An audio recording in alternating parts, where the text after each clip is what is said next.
आज यहाँ पर हमारे भाई संदीप वाल्मीकि जी, हमारी तो कोई छोटे से छोटा भी अगर आरोप हमारे पर लगा दे कोई झूठा, सच्चे की तो अलग बात है, अगर झूठा भी लगा दे, हमें अपने इंसाफ पाने के लिए घुटने लोग टकवा देते हैं। क्योंकि पूरे देश के अंदर इस वक्त हालात ये हो चुके हैं कि शासन प्रशासन के अंदर जो 85% समाज है उसकी हिस्सेदारी बैकवर्ड की तो सिर्फ 11% है और शेड्यूल कास्ट की 14% है। 25% में हम 75% लोग हैं और 75% हिस्सा 25% लोगों के पास है। इंसाफ पाने के लिए आप लोगों को कहीं ना कहीं आज या आज से कल या जब कोई चुनाव आए तब हमें इंसाफ के लिए लड़ना और जद्दोजहद करना हमारा ध्येय होना चाहिए था। आज हम सब यहां लाचार होकर के कमजोर एक परिवार को इंसाफ दिलाने के लिए 6 दिन से जद्दोजहद में हैं। डेड बॉडी कितने दिन तक रह सकती है? पूरे देश की मीडिया को यह मैसेज चला जाना चाहिए कि अगर इसी तरह से 1-2 दिन और रह गई तो उसमें जी पड़ जाएंगे। कीड़े अगर पड़ गए तो इस देश के पूरे सिस्टम के अंदर कीड़े पड़ जाएंगे और हमारी अगर कोई बात उठाने की बजाय दबाने का प्रयास हमें करेगा तो मुझे लगता है कि साथियों बहुत देर हो चुकी होगी। यहां पर साथियों हम राजनीति करने के लिए नहीं, एक परिवार को सांत्वना देने के साथ साथ उसे इंसाफ दिलवाने के लिए भी आपके बीच में है। मैंने अभी जो आला इस देश का इंचार्ज है डीजीपी साहब पीके अग्रवाल जी से भी मेरी बात हुई। उन्होंने भी आश्वस्त किया कि जो लोग दोषी हैं उनके खिलाफ कार्रवाई जरूर होगी, लेकिन अगर उस कार्रवाई को इंसाफ मिलता ही नहीं, मिलते मुद्दत निकल जाती है, वो इंसाफ नहीं होता। इंसाफ होता है जैसे संस्कार हुआ उस संस्कार से पहले उन लोगों के खिलाफ कार्रवाई होनी चाहिए। मित्रों, मैं आज आप सब भाइयों से भी हाथ जोड़ के अपील करता हूं कि भिक्षा में इंसाफ नहीं मिलते। इंसाफों के लिए हमारे समाजों को कितने बार लड़ना पड़ा। हाथरस का केस आप देख सकते हैं, रातों रात उस लड़की का शव को जलाया गया।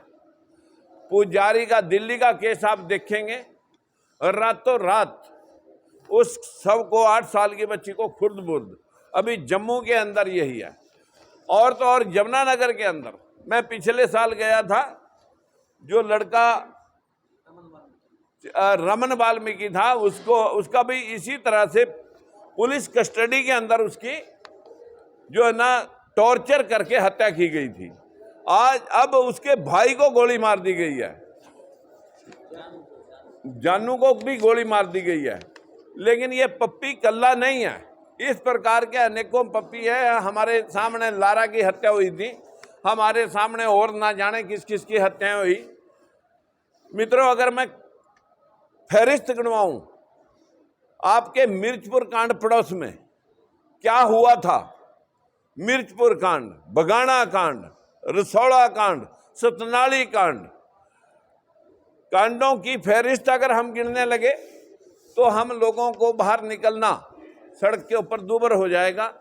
लेकिन मेरी आप सभी मीडिया बंधुओं से विनती है, मैंने एक दिन वीडियो जारी करके भी ये बात कही थी कि अगर देश का चौथा स्तंभ भी किसी के साथ हो रहे अन्याय को उठाने में कहीं कमजोर हो गया, वहां तक तो ठीक है कि मीडिया के जो बड़े हाउसेज हैं वो अपने स्वार्थ सिद्धि के लिए गुणगान करें सरकार का, हमें कोई आपत्ति नहीं।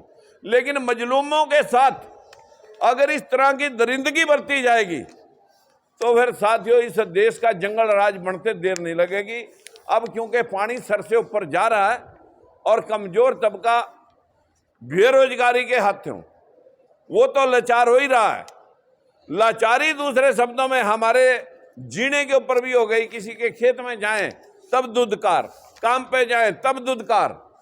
इस देश का काम करने वाला, चाहे वो मजदूर है और चाहे वो किसान है, इन दोनों की हालात आपसे छुपी नहीं है। मैं आज इस पप्पी भाई के समर्थन में यहाँ पर हमारी टीम के भी बहुत सारे लोग यहाँ पर आज बैठे हैं।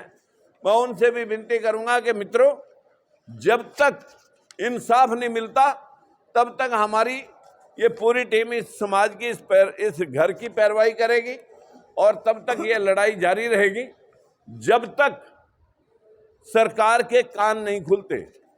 मेरी मुख्यमंत्री जी से उस दिन भी मैंने कहा था, आज भी मैं मुख्यमंत्री जी से आपके माध्यम से अपील कर रहा हूं कि मुख्यमंत्री जी, गोद में वहां तक तो लिए जा सकते हैं जहां तक आपके अपना कोई इस कांड के अंदर, तब तो मैं मान लूंगा कि आप लाचार थे, लेकिन पूरे शासन प्रशासन की जिम्मेवारी मुख्यमंत्री जी आपके हाथ में है। अगर आप इंतजार कर रहे हैं कि इस डेड बॉडी को कीड़े खा जाएं और ये जो है ना इसका संस्कार ही ना हो, तो वक्त इंसान को कभी भी माफ नहीं करता।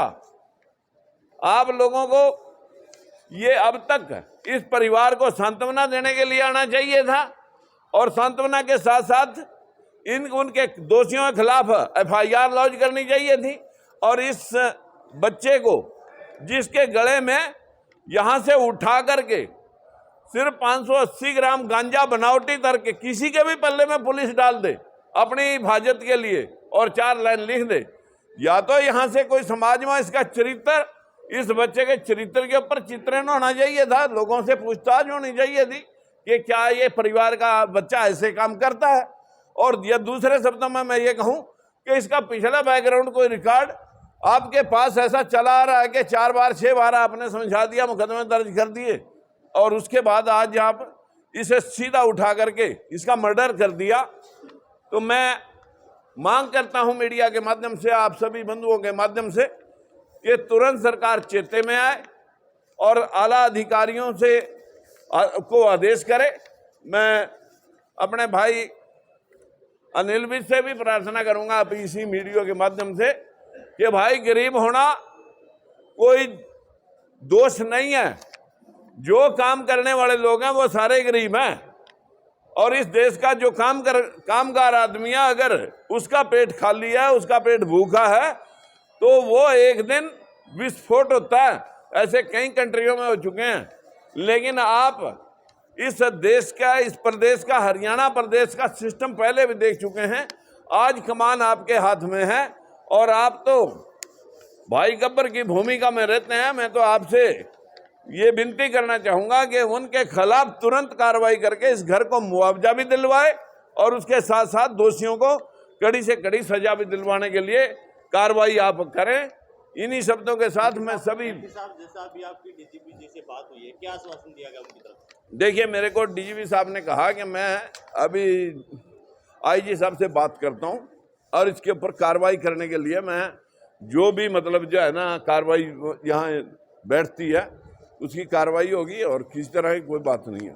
अगर जब भी कार्रवाई नहीं होती थी आपकी पार्टी की तरफ से क्या कदम उठाए? देखिए, हमारी पार्टी के, यहाँ मैं राजनीति नहीं कर रहा, लेकिन हमारी पार्टी से वही लोग जुड़े हुए हैं जो लोग जो है ना कमजोर लोगों के हमेती रहे हैं, वो यहाँ सारे बैठे हैं।